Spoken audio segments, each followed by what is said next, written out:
on the cusp of the next quarterly earnings season in the USA, which will get going in earnest when the mega banks JP Morgan Chase and Citigroup report their second quarter numbers on Friday the 12th of July. The news flow may be a little bit quieter here in the UK in the coming week, but it should be no less informative for that. Now, as discussed in last week's video with regard to the US Federal Reserve, markets continue to look to data points that may trigger the long-awaited first reduction in interest rates, this time for the Bank of England on this side of the pond. Cooling inflation may be one, rising unemployment may be another, especially as a rising jobless rate may take some of the steam out of wage demands, or so the theory goes. Investors are again going through the same thought process on this side of the Atlantic, especially as the Bank of England says its monetary policy decisions will be, and I quote, data dependent.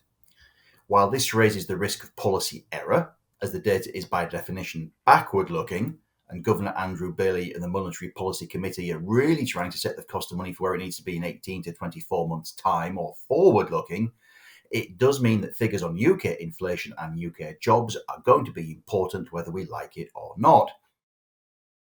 According to the last set of data from the Office for National Statistics, the unemployment rate remains low in the UK by historic standards at 4.4%, and wage growth remains robust at 5.9% year on year, including bonuses.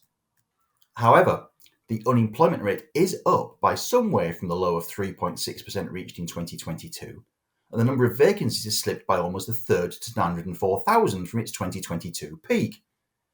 These figures tallied with the picture painted by the three quoted FTSE All-Share recruitment agencies, Page Group, Hayes and Robert Walters, who all noted a marked slowdown in activity late last year.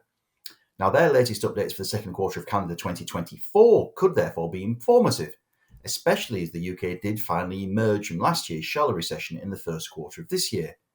Page and Hayes will report in the coming week on the 10th and the 11th, while Robert Walters will follow the week after on the 15th of July.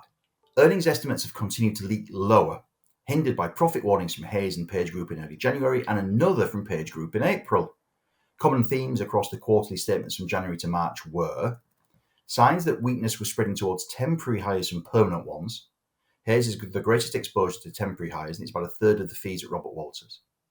Particular signs of weakness in the UK, Germany and France, with maybe some signs of stabilisation in China.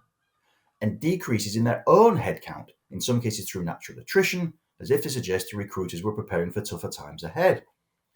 Now, the slide that follows April's trading alert means that Page Group shares are not much higher than a year ago, while those in shares in Hayes are actually lower. Now, this sets the scene for the updates, which will represent the second quarter of the financial year for Page Group and Robert Walters, and the fourth and final quarter of Hayes' fiscal year, which runs to June. The headline number to which analysts will turn first is net fee income, and the year-on-year change in that figure, both for the companies as a whole and by region. In the first quarter of calendar 2024, all three showed a decline on a constant currency basis. Page by 13%, Walters by 16%, and Hayes by 14%. In all three cases, the rate of decline accelerated. Attention will then turn to the geographic performance trends, and in particular how the UK is doing, although we must bear in mind that the UK is just around a fifth of sales or less at all three firms. Analysts will look at any variance in trends between permanent and temporary hires, which are disclosed by Page Group and by Hayes. Improved momentum in permanent hirings could be a sign of improved corporate confidence, but further weakness in temporary posts could signal the opposite.